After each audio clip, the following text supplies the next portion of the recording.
Minister, on the directly elected mayor, there was a vote taken 51% to 49% in favour of a directly elected mayor. I had my concerns at the start of this, of the cost of a mayor for Limerick, exceeding over 500,000 a year. And at the start, they said it would have been the local authority would have had to fund this, but now it's the government are going to fund it for the first term, is what you're saying. And after that, then it comes back out of the budget of the local authority, is what I believe. That's $500,000 plus coming out of a local authority's budget to have a mayor, which was only costing recently, it was about 60,000. That's a fair increase to have a directly elected mayor. Also, based on the powers of the mayor, they've been well diluted. If we were to have a mayor of Limerick City and County, we would like to have them excessive powers.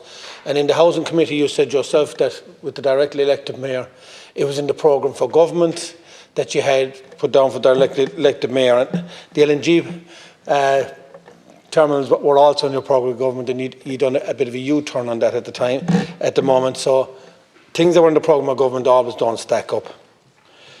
I, as a Limerick person, I go with the majority of the people that voted for this, and I have to work with this, and I will be working with it for the people of Limerick that voted for it. I have major concerns of it, of the costing of it, and with the powers that the mayor will have.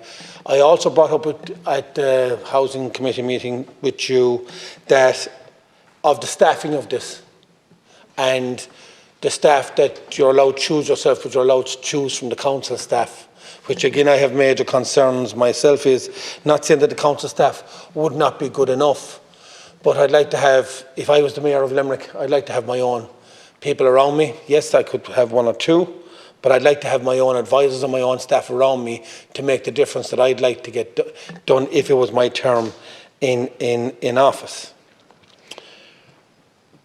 Based on the housing strategy for Limerick and around this country, the government's failure, not only for this government, but the previous governments going back for decades, have failed the people of Ireland in infrastructure, and especially in Limerick. I keep saying it here, and Minister Darragh O'Brien was down and they were announcing houses being opened in Limerick.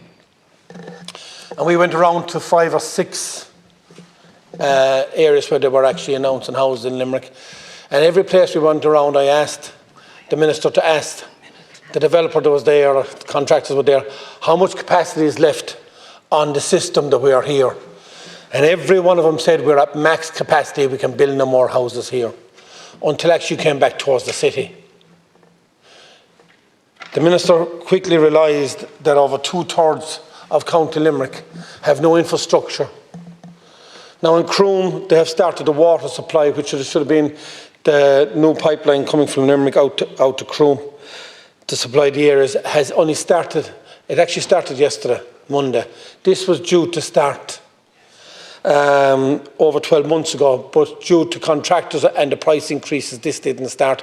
But now I'm glad to say that the contractors are on the ground, and hopefully in Q3 of next year they'll have a good water supply for Croom, an uninterrupted supply, which we even saw when there was a fire in Croom a few months ago, where there was a couple of houses destroyed.